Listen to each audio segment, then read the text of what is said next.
دعاؤں سے وہ کام بنتے ہیں جو نہ پیسے سے بنتے ہیں نہ مجاہدے سے بنتے ہیں۔ مجھے پتہ نہیں کہ اللہ نے یہ سارا نظام میرے ساتھ کیوں چلایا، کیسے چلایا۔ تم واپس آئے تو دونوں مائیاں عرب والی کی تھی، سوئی پڑی تھی۔ میں نے کہا اماں جی اٹھو، تھوڑا گھر ویکھ آیا، تم لے جانا۔ تم میں سے ایک دم اے بیٹا تینوں رب اپنے سونے دیا زیارتاں کرائی رکھے۔ میں نے بیگم سے کہا بیگم یہ دعا قبول ہو گئی۔ 90 سے لے کر آج تک بلا ناغہ میرے رب نے مجھے اپنے گھر بلایا۔ لہذا میں اس کے سامنے ایسے منہ کر کے کھڑا ہو گیا۔ وہ ایسے دعا مانگ رہا تھا، مانگتے اس نے جب اوپر نظر اٹھائی تو مجھے دیکھا تو اس نے ایسے بھی نہیں کیا، اتنے ہی ہاتھ چھڑے دوڑ کے میرے پاس آیا، کہنے لگا مولانا تمہیں پتہ میں کی دعا کر رہا اس؟ میں کہا میں کوئی نجومیہ جو انہوں پتہ لگے ہوئے۔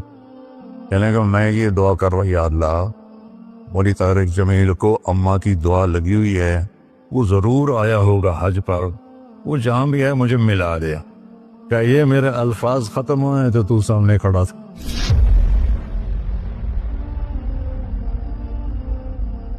دعاؤں سے وہ کام بنتے ہیں جو نہ پیسے سے بنتے ہیں نہ مجاہدے سے بنتے ہیں۔ مجھے پتہ نہیں کہ اللہ نے یہ سارا نظام میرے ساتھ کیوں چلایا، کیسے چلایا۔ یہ ایک واقعہ کی طرف میرا ذہن جاتا تھا۔ سردی شدید تھی اور ریمنڈ سنسان ہوتا تھا۔ باہر بازار میں 2 ہوٹل تھے، ایک چائے کی دکان تھی۔ میں برآمدے میں کھڑا تھا تو میرے استاد صاحب رحمۃ اللہ علیہ مولانا عبدالرحمان، انہوں نے کروٹ بدلی کیا۔ تو ان کے قریب دوسرے استاد لیٹے ہوئے تھے، مولوی احمد بٹلہ صاحب۔ کہنے کہ مولانا کیا ہوا؟ کہنے کہ سر میں بہت درد ہے۔ بس یہ سننا تھا کہ میں اوپر گیلری میں میرا بستر تھا اور وہ اتنی سختی تھی گورنمنٹ میں کہ یہ جو گھڑی باندھنا بھی وہ کیا تھا، خلاف قانون تھا، اور تھرمس رکھنا بھی خلاف قانون تھا۔ مجاہدہ ٹھنڈی چاہ پیو۔ تو 2 لڑکوں نے تھرموس چوری رکھا ہوا تھا، وہ میں ایک کو میں نے جا اٹھایا، میں نے بوئے تھرموس کے تھے، کہتا وہ پڑا ہوا ہے، وہ پڑا۔ تو میں نے اس سے اٹھایا، بغل میں ڈالا اور میں نے بازار کی دوڑ لگا دی۔ 10 بج رہے تھے اور 10 بجے سنوٹا 250-300 کا تو مجمع ہوتا تھا ریمنڈ۔ میں کہا یا اللہ کوئی دکان کھلی ہو، یا اللہ کوئی دکان کھلی ہو۔ تو میں ننگے پاؤں، دسمبر کا مہینہ تھا، میں ننگے پاؤں دوڑا اور میں نے دیکھا تو وہ چائے کی دکان کا دروازہ بند تھا اور روشنی آ رہی تھی۔ میں نے کہا یہ لگتا کھلی ہوئی ہے، تو میں نے اس کے کواڑ ایسے کیے تو وہ کھل گیا۔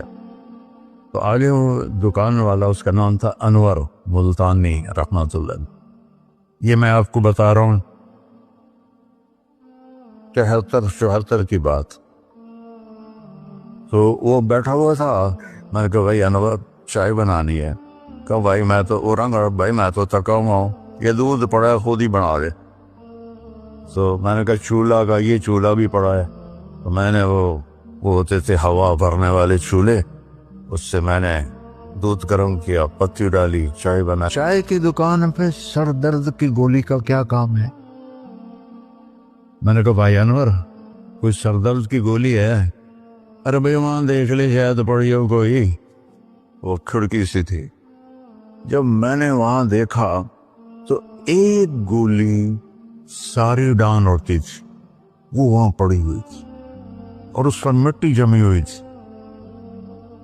جب اللہ کچھ دینا چاہتا ہے، میں نے وہ گولی اٹھائی اور پھر دوڑ لگائی ننگے پاؤں، اور مولانا رحمہ اللہ فوت ہو گئے، سر پر رضائی لے کے لیٹے ہوئے تھے، تو میں نے ایسے پاؤں دبائے تو انہوں نے رضائی کو کہا ہاں کیا بات ہے؟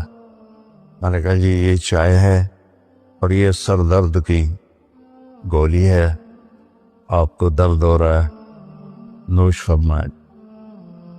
تو ان کے ہونٹ ہلے، میں نے نہیں سنا، دعا دی انہوں نے مجھے۔ کیا دعا دی؟ وہ خود فرماتے تھے کہ طارق جمیل کی قبولیت میری دعا سے ہے، اور ایک میرے ساتھی تھے مولوی خورشید کی قبولیت میرے ڈنڈوں کی وجہ سے، اس کی پٹائی بہت کی تھی انہوں نے، تو میرے بارے میں فرماتے تھے کہ یہ میری دعا کا اللہ نے اس کو سلا دیا ہے۔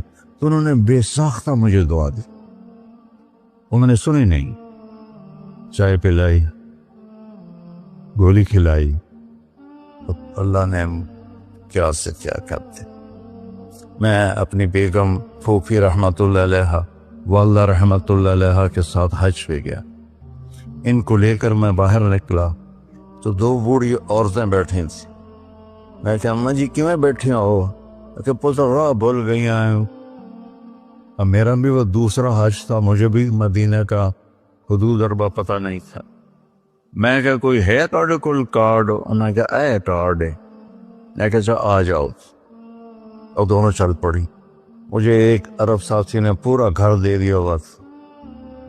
جو دروازے پر پہنچے تھے ایک اور کھانے لگی نہیں میں نہیں جانتی، وہ کرنے کے دیکھے نا شور شریف لگتا ہے کوئی ایڈی وڈی گل، آ جا وہاں کو لے کے میں نے اپنی بیگم سے کہا کہ ان کو کھانا کھلاؤ، اور وہ کارڈ لے کر میں اپنے ایک دوست کے پاس گیا، وہ جو جس کا گھر تھا۔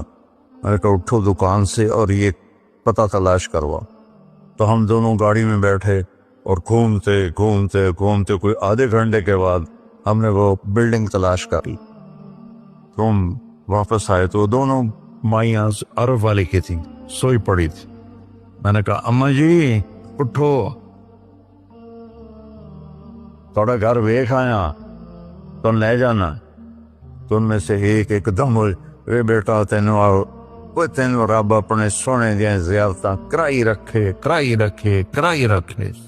میں نے بیگم سے کہا بیگم یہ دعا قبول ہو گئی ہے۔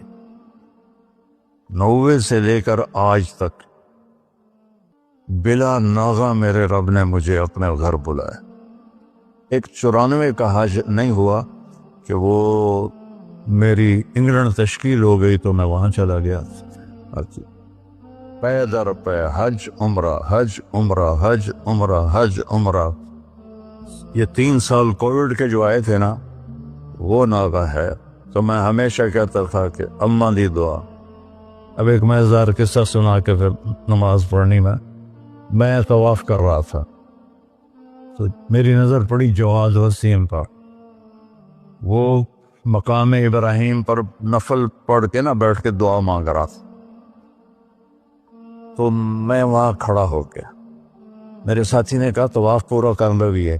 میں کہا پتہ نہیں اٹھ کے کتنے چلا جاوے، لہٰذا میں اس کے سامنے ایسے منہ کر کے کھڑا ہو گیا۔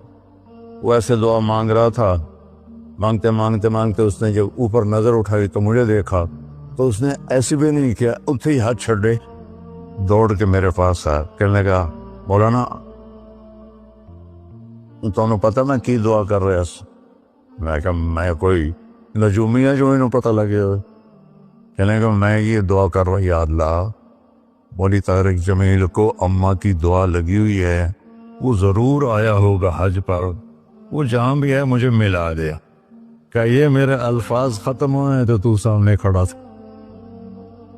تو اس میں آپ کو دعائیں ملیں گی بڑی زبردست۔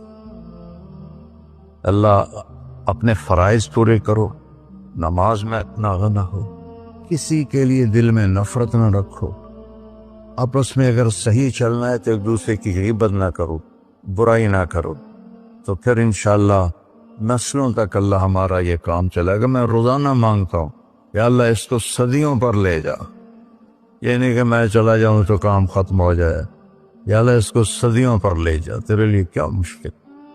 تو میں آپ سب کا شکر گزار ہوں، اور یہ جو انہوں نے اتنا خوبصورت انتظام کیا ہے اس پر بھی انتظام والوں کا بڑا شکر گزار ہوں۔ پتہ ہے اس بستی کا نام کیا تھا پرانا؟ ڈل لالا. ڈل کہتے ہیں اس کنویں کو جس میں پانی نہ ہو، اس کو ڈل کہتے ہیں. تو یہاں پہلے آبادی نہیں تھی. 1945 میں ہمارا گاؤں ہے وہ ادھر حسین پراڑی والا، وہ 300-400 سال پرانا گاؤں ہے. تو جیسے برادریوں میں ہو جاتی ہے خبر، تو وہ کچھ ہوا ہوگا ہماری تو پیدائش سے پہلے. تو میرے تایا رحمۃ اللہ علیہ میاں حق نواز، انہوں نے آ کر یہاں گھر بنایا. اس وقت اس نے 50,000 روپیہ خرچ کیا تھا. تو 1948 میں پھر ان کے چھوٹے بھائی تھے میرے والد، انہوں نے آ کے گھر بنا لیا. تو اس گاؤں کی ابتدا ہوئی اور بسم اللہ ہوئی. تو اللہ تعالیٰ اسے آباد رکھے، اس چھوٹے سے گاؤں سے اس میں یہ رونقیں لگی رہیں. آپ کے تعاون کا، ان مستورات کا، ان بچیوں کا، آپ کا سب کا انتہائی شکر گزار ہوں.